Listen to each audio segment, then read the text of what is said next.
खौराङाथ' बहुत दं लोगोफोर नाथाय मोनसे खौराङा जाहैबाय मा थांनाय समाव नोंथांमोना साननैसो सिगां मोनसे भिडिअ नुदोंमोन बिटिसि सेक्रेटारियेटनि सिङाव थांनानै मोनसे खथायाव माखासे भिडिअ बानायदोंमोन आरो बेवहाय गोबां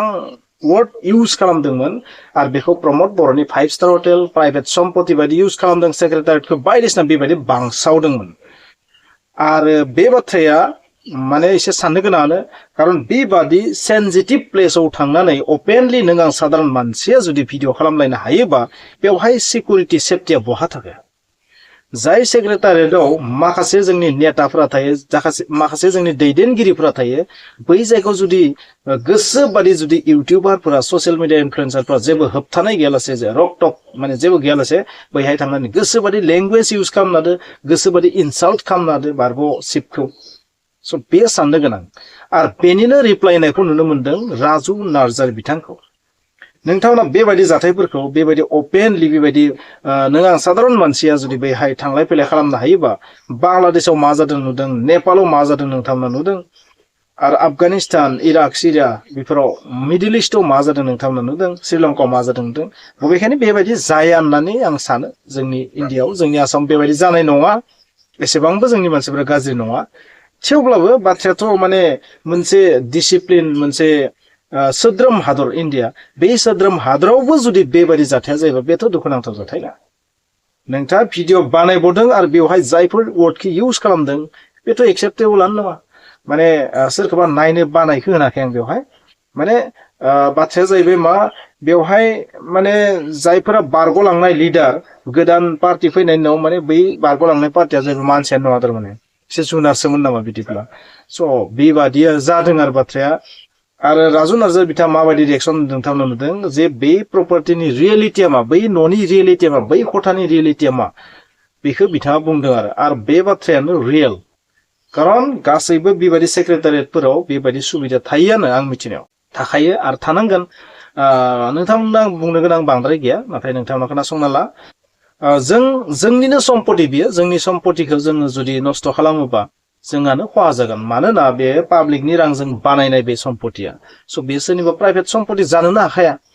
5 बोसोरनि थाखायल'सो बैहाय थागोन दैदेनगिरिया बिनि उनाव थांगोन फैगोन रावनिबो बे पार्मानेन्ट बुस्थु नङा नाथाय बेयो थागोन जोंनि मोनसे जारिमिन स' बैहाय जुदि नोंथाङा गोसोबादि जुदि वर्ड इउज खालामनो हायोबा बे दुखुनांथाव साननोबो गोनां आरो बेखौनो बिथाङा फोरमायनो नागिरदों आरो आं बुंनायाबो बेनो बेखौनो बिथाङा फोरमायनो नागिरदों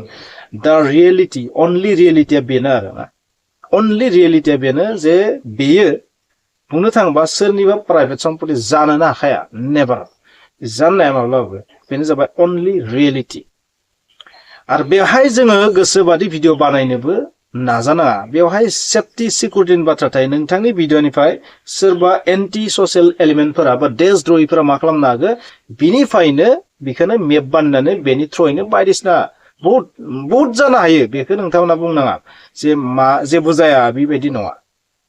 माने जोंनि इण्डियायाव बेबायदि जों जेबो नुयैखाय माने बेखौ सिम्पल लाबाय थादों नाथाय बेयो डेन्जारास बे बुस्थुआ बेखौ मिथिखागौ बयबो मिथिनानैनो जुदि बेबायदि खालामबाथ' इग'सो होननांगोन ना अहंकारसो होननांगोन बेनिखायनो बे गाज्रि आरो बेबायदि खालामजाया बेखौनो बिथाङा रिएक्सन होदों आं जायफोर रावखौ बुंदों बे आंनि राव नङा आरो बेखौ फोरमायनो नागिरदों आरो बेबायदि खालामनाया गाज्रि बियो माने जोबोर इनाय जोबोर माने साननो गोनां आरो अपमानजनक जातिनि थाखायनो अपमानजनक बर' मानसिफोरा सेक्रेटारियेटआव थांनानै बारग' लिडारखौ अपमान खालामो प्लास बिनि खिखौबो एरख'बावनो नागिरो स' माबायदि सानगोन माने ओरैबायदि खिखौबो नायनो हाबावा मानसिखौथ' हायाना खिखौबो नायनो हाया बेखौ फोरमायनाय जादों आरो नङा होमबा बे मिनथावना बाथ्राया लासिंसिं मिनथावना जादों आरो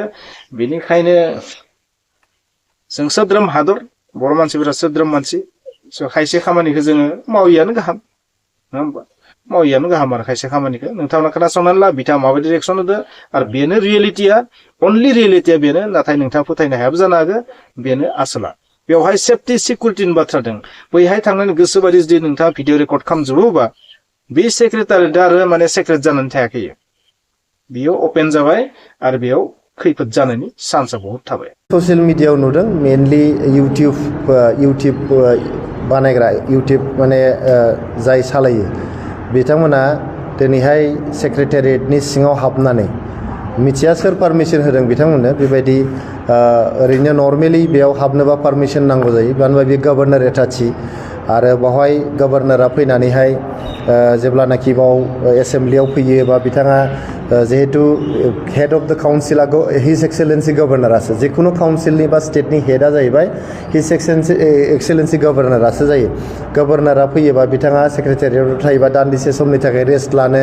बा बिथाङा दसे हाबा मावनो बा माबा मोनसे बेबायदि आर्जेन्ट मिटिं थायोबा लानो थाखाय बे जे मोनसे गभर्नर एटाची मोनसे थायो मोनफ्रोमबो काउन्सिलावहाय दा जोंनि बे काउन्सिलाव बेखौ साबना हामनायै रायजो राजानि रांजों बा बियो पाब्लिकनि जे टेक्सनि रांजों बेखौ बानायनाय जादों बेयो रावनिबो पार्सनेल प्रपार्टि नङा बिथाङा बे प्रपार्टिया प्रमद बर' सारनि नङा आरो बे प्रपार्टिया हाग्रामा महिलारि सारनिबो नङा गतिके बे जिहेतु पाब्लिक प्रपार्टिसो दिनैहाय बिथांमोना इउटिउब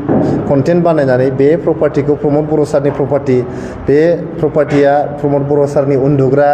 बाव थाग्रा होननानै देखायनो नागिरदों बियो नंखाय बियो जोबोद नंखाय बेखौ नोंथांमोना अफिसियेलि कनफार्म खालामनो हागोन बेयाव जायफोर केयारटेकारफोर दङ बा जाय बेखौ सामलायो जिएडि डिपार्टमेन्ट दङ जिएडि डिपार्टमेन्टआव बेखौ सामलायनो हागोन बे रावनिबो पार्सनेल प्रपार्टि नङा बियो गभर्नमेन्टनि प्रपार्टि बेयाव जेब्लानाखि जोंनि काउन्सिलनि आलासिफोर फैयो इनक्लुडिं गभर्नर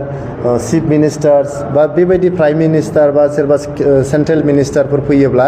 दान्दिसेनि थाखाय बाव रेस्ट लानानै गावसोरनि खामानिखौ जाहाथे मावनो हायो बेनि थाखायसो बे एटाचीखौ खालामनाय जादोंमोन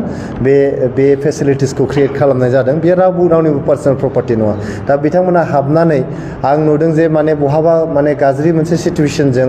माने सरकारखौ होखारनाय बायदि खालामनानै बे प्रपार्टिफ्राव हाबनानै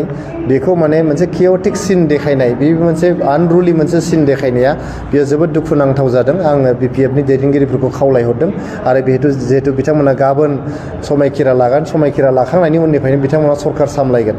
बेबायदि सिचुएसनखौ जाहाथे जानो होआ दिनै 2020 मायथाइनिफ्राय जोंनि बड'लेण्डआव गोजोना फैफिनबाय बयबो गोजोननि हां लादों बयबो गोसो बायदि बाथ्रा बुंनो हादों दिनै इउटिउब कन्टेन्ट बानायनो हादों बेबायदि थासारिया सिगाङाव गैयामोन 2020 मायथाइनिफ्राय गोबां खौरांगिरिफ्रा बेयाव जिउ गारनो गोनां जादों गोबां खौरांगिरिफ्रा बेयाव सिगिसग' खालामजादों गोबां खौरांगिरिफ्रा गोदो बुजादों बेबायदि इउटिउब कन्टेन्ट खालामलायनायनि बेबायदि थासारि गैयामोन अनलि एन्ड अनलि प्रमद बर' सार दैदेननाय इउपिपिएलनि सरकारनि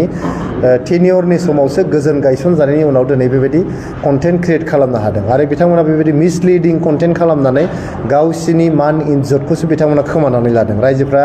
लासैनो मिथिलांगोन बा अलरेडि मिथिखाबाय जे बे प्रपार्टिया प्रमद बर' सारनि प्रपार्टि नङा बियो सरकारनिसो प्रपार्टि बेखौ दिनै बिपिएफनि सरकार जाबाय बिपिएफआनो बेखौ बाहायगोन आरो जायखि सरकार फैया मानो हमना ला 2030 मायथाइयाव गुबुन सरकार फैगोन 35 मायथाइयाव सोरबा सरकार फैगोन गतिके जायखि सरकार फैया मानो बे सरकारफ्रा बेखौ बाहायलांनो हागोन आरो बियो रायजो राजानिसो प्रपार्टि बियो सरकारनिसो प्रपार्टि गतिके आङो बे इउटिउब कन्टेन्ट क्रिएटरफोरनि बा ससियेल मिडिया इनफ्लुएन्सारफोरनिसिमबो खावलायहरनाय थाबाय नोंथांमोना जाहाथे गावसोरनि डेक'रामखौ लाखिनानै जेखौ नंगौ बेखौ देखाय जेखौ नङा बेखौ देखायैया गाहाम आरो मोनसे आनरुलि मोनसे सिचुएसन क्रिएट खालामनो जाहाथे नोंथांमोना नाजाया बेखौनो आंनि खावलायहरनाय थाबाय समाव 2020निफ्राय 2025 मायथाइसिम जायफोर मोजां खामानि जादोंमोन बे मोजां खामानिफोरखौ जाहाथे बिथांमोना कन्टिनिउ खालामलाङो बेफोरखौहाय खावलायनाय थाबाय गोबां मोजां हाबाफारिफोर जोंहा इउपिपिएल हान्जानि सरकारनि समाव खालामनाय जादोंमोन बेखौ जोङो इयुननि समावहाय गाबोन समफोरफोर नोंथांमोनखौ लोगो हमनानै जों फिन खनसेबाव खौरांगिरि मेलजोंहाय जों बुंफिनगोन जों मा हाबाफारिखौ बिथांमोनखौ लालांजानो लुबैदों बिथांमोनखौ समायखिरा लानो होग्रोदो दा बे मोनसे थांखि आरो जों मोनसे थांखि लाबावदों मा जोङो 2025 मायथाइनिफ्राय 2030 मायथाइसिम जोङो अपोजिसननि रल लालांगोन जोंनि रायजो राजाफोरनि जोङो बिबुंसार जानानै बिथांमोननि भइस जानानै जोङो एसेम्ब्लिनि सिङाव आरो एसेम्ब्लिनि बायजोआव गोग्गोमै अपोजिसननि रल जोङो लालांगोन बे मोनसे जोङो थांखि लादों जोङो ब्रैथियाव जिहेतु आसाम एसेम्ब्लिनि बिसायख'थिया फैगासिनो दं 6 दान उनावहाय बे आसाम एसेम्ब्लिनि बिसायख'थिखौहाय जोंनि बिटिआरआव 15था मासि दङ 15था मासिखौबो देरहाजोबनो थाखाय मोनफ्रोमबो एसेम्ब्लि सेगमेन्टआव 15 सोद्रोमानि मोनसे कमिटि दानानै फैगौ बिसायख'थिनि माखासे साखाफारानि हाबाफारिखौ मावनो थाखाय जोङो कमिटिखौ थाबैनो दागोन बेखौ जोङो ब्रैथि थांखि हिसाबै लादों बाथि थांखि हिसाबै जोंहा 3 बोसोरारि इउपिपिएलनो जे कनफारेन्स जायो बे कनफारेन्सआ नभेम्बर दानाव जादों 2022 मायथाइनि नभेम्बर दानाव जोंहा बे 3 बोसोरारि कनफारेन्सआ जादोंमोन जथुम्माया जादोंमोन दा एबारबो 2025 मायथाइयाव नभेम्बर दाननि गेजेरावनो 3 बोसोरारि जोंनि UPPL नि कनफारेन्सखौ खुंनो थाखाय 20 अक्ट'बरनि गेजेराव भेन्यु आरो डेट बेखौ थिक खालामनानैहाय फोसावनाय जागोन होननानै जोङो थांखि लानाय जादों। द'थि थांखि हिसाबै जोंनि श्रीरामपुर बिजाबाव UPPL हान्जानि बिजाथिया देरहानायनि उनाव गोबां जोंनि माइनरिटि कमिउनिटिनि वार्कारफोरखौहाय UPPL नि माइनरिटि कमिउनिटिनि वार्कारफोरखौहाय BPF नि माखासे वार्कारफ्राहा माने हामला खालामबाय थादों न' थांनानै नागिरनानै बुदों होसोदों न'आव थानो हायै बायदि मोनसे थासारि बिथांमोना खालामदों। दा बिथांमोनखौ जोङो BPF हान्जानि दैदेनगिरिफोरखौ खावलायहरदों जों जेरैहाय जेसेबां बियाबाव BPF आ देरहादों बेयाव जोङो गोसो गोरबोजों बजबनानै बिथांमोनखौ हामलायथि बावनानैहाय जोङो सिगांथिं हाबा मावलांनो थाखाय थाग थियारि जादों। बेबायदिनो श्रीरामपुर बियाबाव BPF नि कर्मिफोरा गावसोरनि जेननायखौ बजबनानै लानानै रायजोखौ इयुनाव सेवा खालामलांनो थाखाय जाहाथे थांखि लायो बेखौ आङो BPF दैदेनगिरिफोरनिसिम खावलायहरनाय थाबाय। आरो जोङो बे थासारिनि सायाव गांसे लाइजाम क'क्राझारनि SP नो थाखाय SP नो जोङो दिनै लिरगोन आरो आसामनि डाइरेक्टर जेनेरेल अफ पुलिसनो जोङो गांसे लाइजाम दिनैनो लिरगोन जाहाथे ल' एन्ड अर्डारखौ मेनटेन खालामो जोंनाव पिसफुल मोनसे एनभायरनमेन्टखौ जाहाथे सास्टेन खालामनो हायो बेनि थाखाय जोङो ल' इनफर्सिं एजेन्सिनो दिनैहाय लाइजामखौ लिरहरगोन। बे माखासे थांखिफोरजों लोगोसे गोबां थांखि जोंहा दंदेरबावो खिन्थु माखासे थांखिफोरखौ जों नोंथांमोननो फोरमायनानै नोंथांमोना दिनै जोंनि बे खौरांगिरि मेलाव बाहागो लाफैनायनि थाखाय गोजोननाय बावनाय जाबाय।